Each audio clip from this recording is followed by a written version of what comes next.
Hey buddies, Jose here, Wire Ninjas. Today we're going to show you how to dress a gang, particularly a low voltage gang or an LV1 as we call it in the field. We're going to do two examples, one with, two different pieces, one insert and one outer shell, and then one with just a simple wall plate. And it's two different styles as well, so we'll get a little bit covered here for you guys and show you what it's like here in the field when we're dressing our gangs.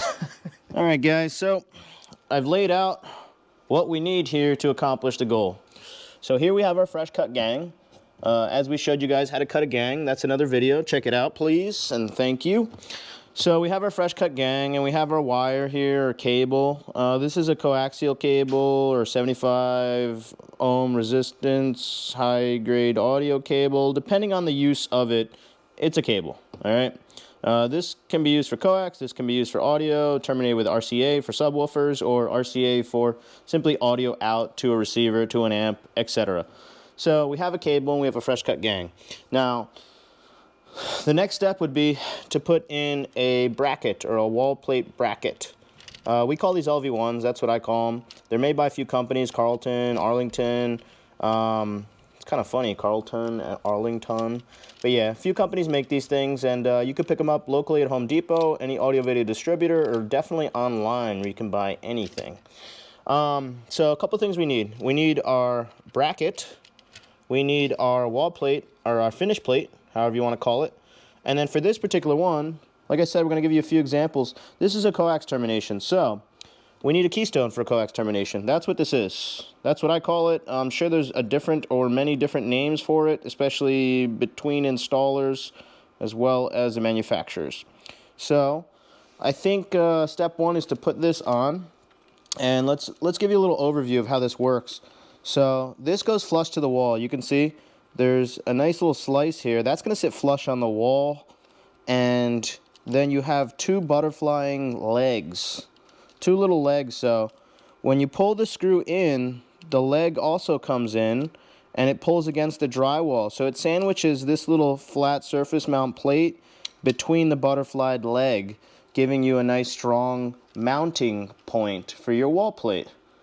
So a couple things to note. We should use a level too. Jeff, if you want to grab a level, I'll go ahead and get this thing through the wire. So you're going to pass your wires through your gang, or low voltage gang, or low voltage bracket. I remember this is a single gang. Now you see the little legs moving around and stuff like that. The bottom one's going to want to drop down below the gang, so you're going to want to push it in. So you get your legs inside, get your bracket inside, and you can level as you go. Or what I like to do is get this thing screwed in. So here you go, Jeff. Shoot me on cam. Here, I'm going to start with the drill. So just shoot the wall. We'll start with the drill. As soon as I notice that the drill's coming, the torque's changing on the drill, you can hear it or feel it in your hand, you're going to stop, because I like to finish these by hand. That way I make sure I don't over tighten them or break the little plastic legs in the process. So you can use a drill, but you have to be gentle, you have to be sensitive, So I'm going to go ahead and finish this with the hand driver. If you're really good with a drill and you have your torque, the understanding of torque between your hand and the drill, that proprioceptive factor in your mind, you can go ahead and use a drill, but it's nice to hand finish them. So you see, we don't have a level bracket here, but we can definitely make it level. So we're going to go ahead and accommodate this thing, make sure it's level before we jump to the next step. Jeez. These Arlington ones aren't cut perfect, are they? So, we'll make sure we have a nicely level. Sorry, Jeff, it's a little tight in here with me and you in the corner of the room. Okay, let's lay level down. Sorry, guys, it's harder than it should be shooting this stuff sometimes for you guys. And I hope you appreciate it, because we put a lot of effort into this. Instead of just getting out of here, doing our job, and going home, getting out of here, we spend a lot of extra time trying to think up some cool videos for you guys and then shoot them live. And there you go. So now we have a perfectly level gang, right? So now we can proceed to the next step, which is hand torquing it or tightening it, making sure it's nice and tight on the wall. Sorry, this thing's in the way. We are tucked back in the corner, Jeff. I'm gonna actually drop this a bit, just because I noticed that, you see you want it to grab the wall, be strong, be level, all that good stuff. So I'll double check with my level, and we'll move it around a little bit so she is level. There we go, I think that's about right. All right, so now that the bracket's level, we need to install the faceplate. So let's take a look there. So we need to get this on there. But before we do that, we need to terminate the wire into the jack. So a couple things to note here. If you have good quality faceplates and keystones, they're going to give you orientation on the actual units. So as you can see, you have a giant arrow here showing upwards. There should be an arrow somewhere here. I don't think there is, not on this one, I'm not sure. I know it's on the category keystones, but these go in a certain way. The bottom kind of, see this little clip? You got to get the bottom clipped in. Once you get the bottom, see how the bottom's inside? So like, it has to pass this little ridge in here. So you get this little flange past the ridge, and at that point, you're clear to push in the top, which should just click in. There you go, you got a nice little click. So that's how you install the little Decora square into, or the keystone into the wall plate itself. Now you can screw in your coax termination before or after. It's probably recommended you do it after or before, because it's going to be harder to get this thing into the wall plate after the fact. So we'll pull it out. We'll get our coax line. As you can see, I have extra slack on this wire. That's something we do in practice. I like to have service loops everywhere, or at least a little bit extra wire, just in case things need to be moved, pulled, relocated. There's a couple, one or more instances where this extra slack on the wire could save us some time, effort down the line, or could be helpful in a way. So it's nice to have some slack, especially at the rack location, buddies. All right, so now that the keystone is on the actual coax termination, I'm going to go ahead and click this in. So remember, bottom in first. So bottom goes in first, and then we push into the top. And you hear that click? We're good. So now you can tuck the remainder of the wire inside the wall, however you see fit. And then you're ready to get your screws in. You see that? She lines right up. She's perfectly level. She's beautiful. So what I like to do is actually put the screw in. That way you can still see. Let's get it angled down. Yeah, shoot it down. So like, with the screw through the hole, you can still see where the inside where it's got to go in. So then you can get this. So like the screw, I basically pilot it in there by hand. She's ready to go. You can do the same thing with the bottom now.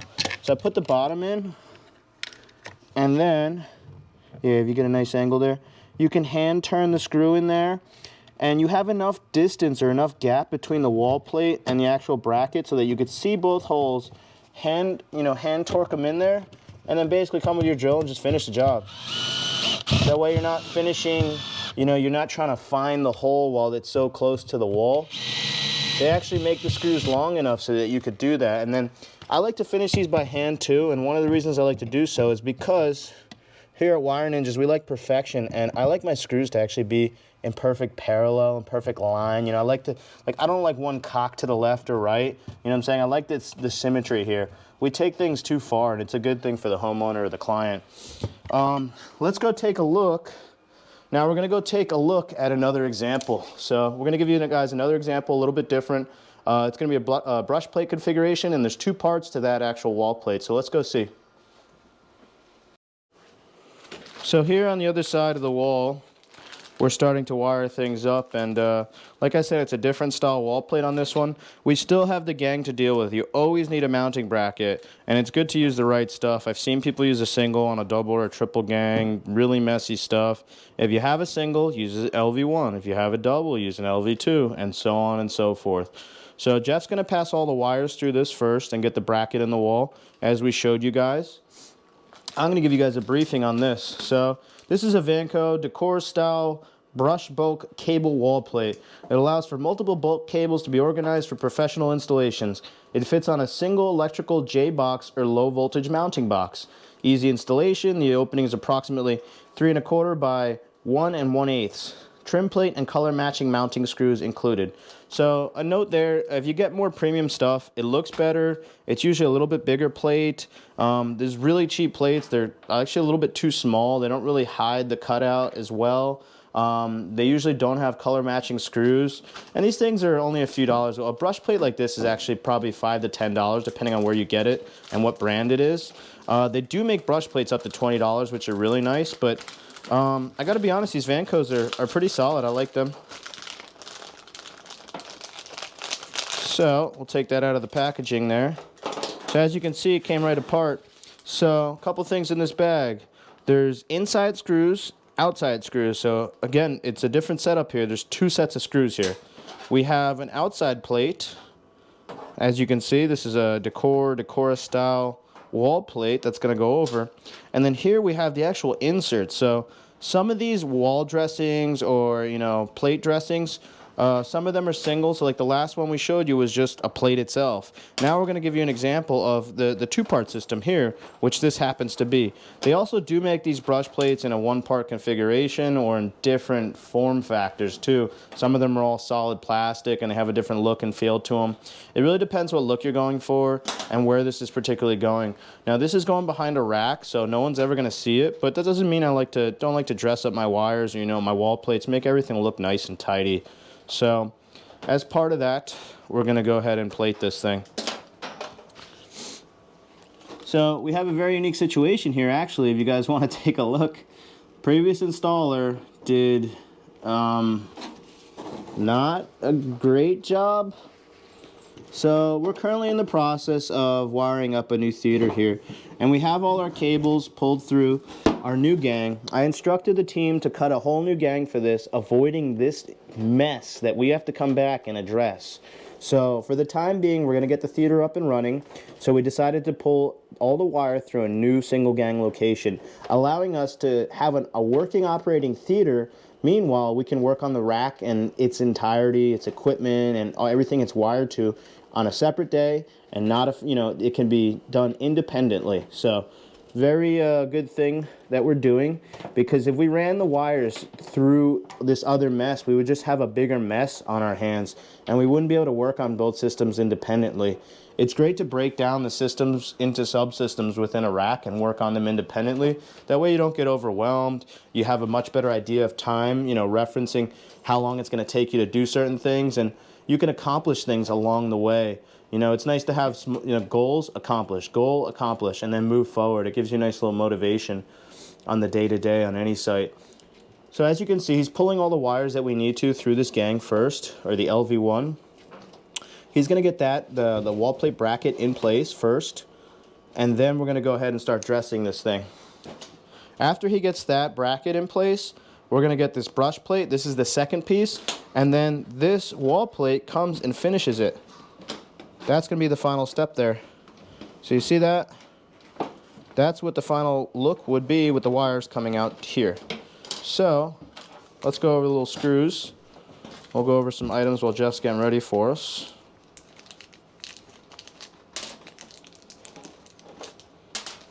So we have 4 screws total here. Sorry, I'm getting them out. Got a little buddy. Come on, little buddy, get out of there. There you go.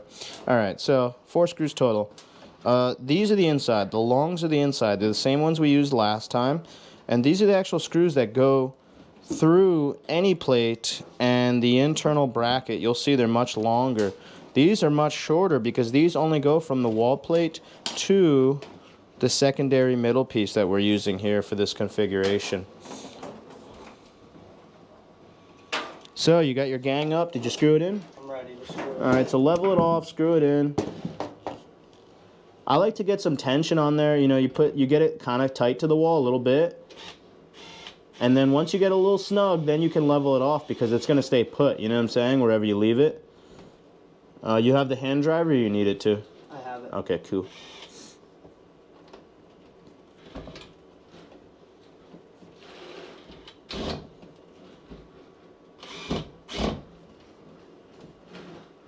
You didn't grab the wires with the leg, right? Because that does happen. That's a common thing.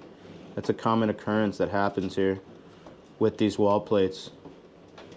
Yeah, you got to get the leg behind. So this is a good thing because what happens is with these wall plates, especially when you're passing a large amount of wires through, you have to manipulate the leg. See, Jeff? So grab the leg with your finger and pull it towards you on the inside of the wall.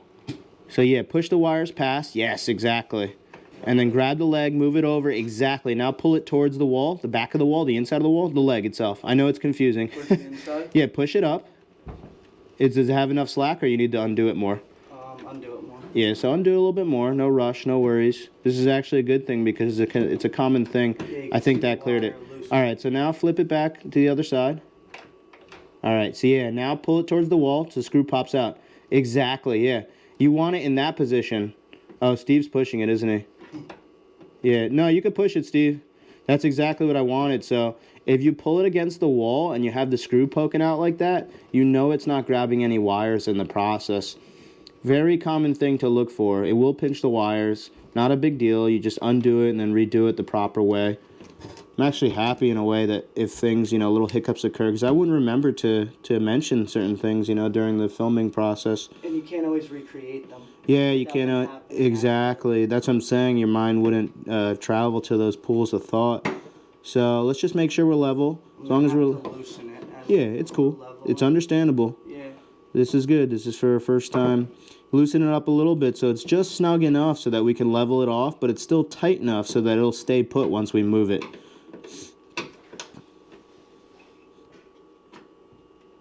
You can get some motion. There you go. So now check with the level, move it around as you see fit.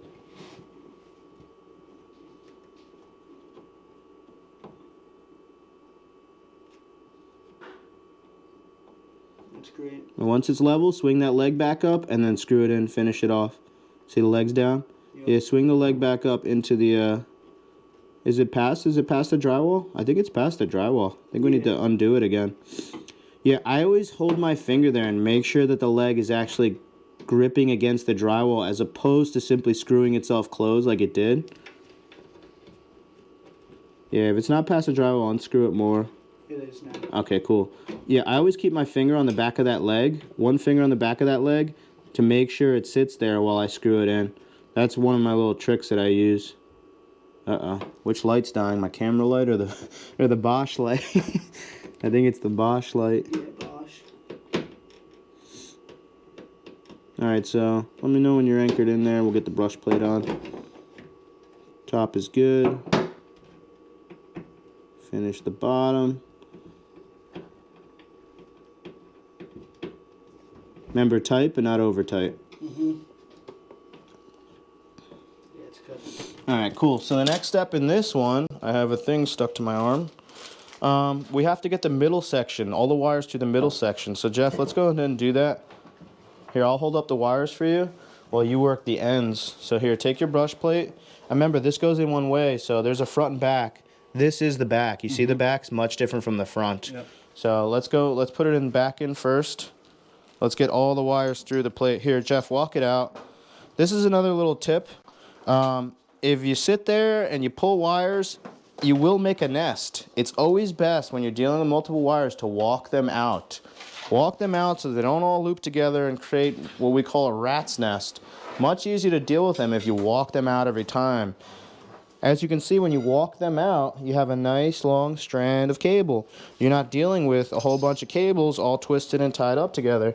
See how I'm walking them out and they create a beautiful strand? You can call it straining or whatever. The other thing is the lengths are different. You see he's dealing with different lengths of wires. This is very common in a pre-wire or a wiring phase. Not every wire is going to be the same length, so another reason why you don't want to get them all tangled up. See, I'm holding them for him while he can deal with the ends, the wire ends, because they are a varied length. If there's a lot of bends or turns in a particular wire path, sometimes it's easier to pull a little extra wire, know you have enough, that way you can pull one or multiple wires at the same time and deal with those extra bends or that extra hard run. That's why you're seeing different lengths of cable here. Plus, as you can see, we're going pretty far out. I like to have nice long whips. Here, get this next one, the HDMI. HDMI is going in. Now, if you have wires in excess of this, this is about as most I would go with a brush plate. They do make double gang brush plates or similar plates, you know, made of all plastic where excessive amounts of wires are made to be going through. So yeah, those are your 2 next screws, yep. So then you're gonna get the mid plate, you're gonna pull, I'll hold the wire so you can pull the plate through. Let's get a pull on that plate. Hell yeah, good stuff. See, he's sliding the plate right through. Very nice. Now you can get that plate installed. You have your screws, right? So now we're working the mid plate, which actually is the brush plate itself. So let's go ahead and get that in.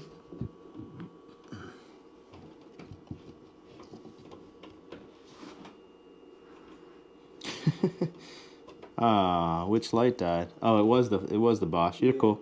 It's fine. I have this light here. Steve's cutting away in there. Now, so you're going to go through the middle screw. That top screw is reserved for the actual wall plate itself. There's no worries. Everyone's at their own pace here. So yeah, there's 2 sets of screw holes. The top one is reserved for this wall plate. And this is very common with decor style plating. And it's not only with low voltage stuff, it's very common with any type of you know, nicer light switches like Caseta or Lutron stuff. Even decor style outlets, I believe, use the same similar configuration, yeah. You can use the drill on these. These are really long, man. They're really long and they're troublesome. The reason why they're troublesome is because it's not actually like the bracket on the inside is not actually threaded. It's actually just a certain diameter plastic hole that the screw is threading into for the first time, kind of, you could say, cutting its own threads on the way in. So that's why there's a lot of resistance. There's, you know, it's highly frictious, you know, there's a lot of friction there. So I like to drive them in with the drill so you don't kill your arms. I mean, it's nice because you can get some pretty nice Popeye arms going if you're doing this all day, but to save time, we start with the drill, and then you could hand torque them. Make sure you get to the center of it. You see how it jumps to the side? This is a common thing. It just happens. You loosen it up a bit. You move it to the middle.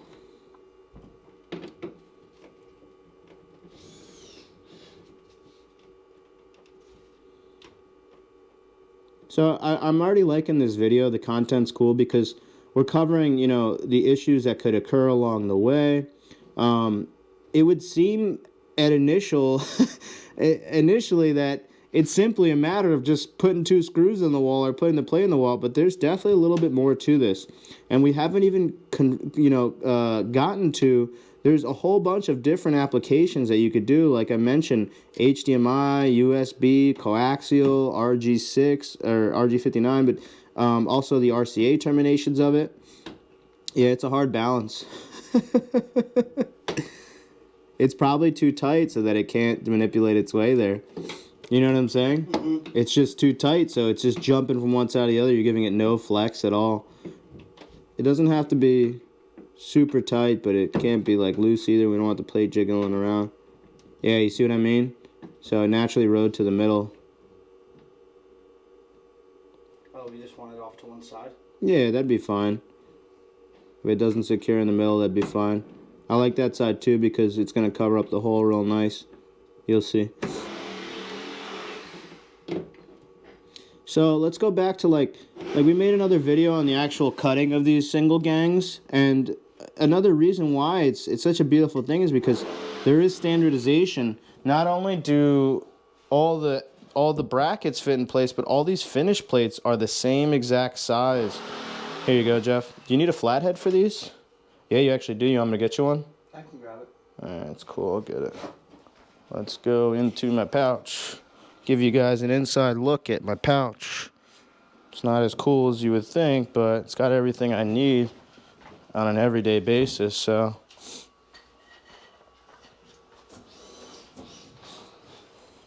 Thank you. As you can see, we're still in the move-in phase here. They made sure to get the liquor right. Alright, so on this finish plate, on the outer plate, he's got to get that plate through all the wires first again. So it's a lot more work with these middle sections when you have in the added section. Here, I'll hold the wires. just walk it out and deal with the wire ends. Another example, the buddy system. It's always nice to use the buddy system here, having a buddy help you in some, one or more ways. I'm holding the wire so he can get his plate through. It makes it a lot easier for him. Less frustration is a good thing for the workplace. And there's a proper way to run the wires through. Yeah. Through the back. Yeah, through the back. Let's show the back and the front.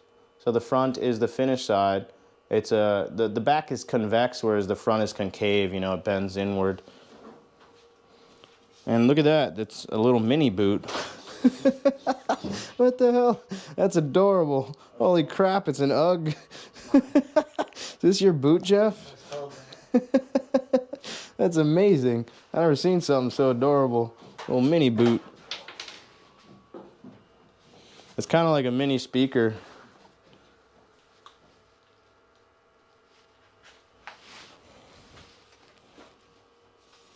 I don't know why, but I see those little, like the architects when they design and they have those little mini replicas. It's so cool. I don't know why, the little mini structures. All right, let's pull the slack on these. Yep, pull the slack on those. Yeah, get these slack on this. You see there's extra little loop here, slack. Pull that out, exactly, so don't make trouble.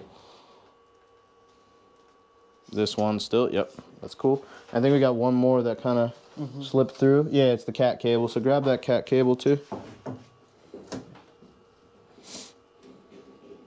Yeah, that's an extra cable just for IR. So now he passes it through the top plate, and that would be your final finish plate. So the plate goes on, and the 2 screws go in. We're gonna go ahead and put 1 screw in, but as you can see, that hole is completely covered now. It looks beautiful, and it looks not like the rest of what happened here. So that's what you want, professional look and feel. Yeah, the flatheads are a little bit annoying to deal with. I'm not sure why people still use flatheads. I think the electronic industry is just accustomed to them, very much so. Because, like the other plate we did, it had, regular Phillips screws. I don't know why. I have to find out why we're still using flathead screws in any capacity. It doesn't really make sense to me, to be honest. The main thing is they don't stay on the screwdriver. Like a Phillips will stay on the screwdriver, especially if you have a nice diamond tip or a magnetic head screwdriver. Jeff, let's get that nice and flush and flat. I like them. Yeah, let's get them. Yeah, spin it left a little bit. Yeah, make sure it's flush with the... You could do it that way or the other way. I like the other way. Go right to where it's flat, lines up parallel with the... Yeah, exactly. Yeah, I like my screws to look perfect. So find the other screw, throw it in, but that's going to be a wrap here. That's pretty much covers it. All right, gang, so we showed you how to dress a wall plate. Well, actually, we showed you how to dress 2 wall plates, 2 different styles. One with the singular design where it's simply a flush plate going on, 2 screws, and one with the middle insert. And these are going to be the 2 most common styles that you're going to be dealing with. We only showed you the coax and the brush plate. We will hit every other style, shape, size, whatever. Anything and everything we encounter in the field, we plan to bring to you. So stay tuned. I really appreciate you guys watching, and thank you. We'll see you next time.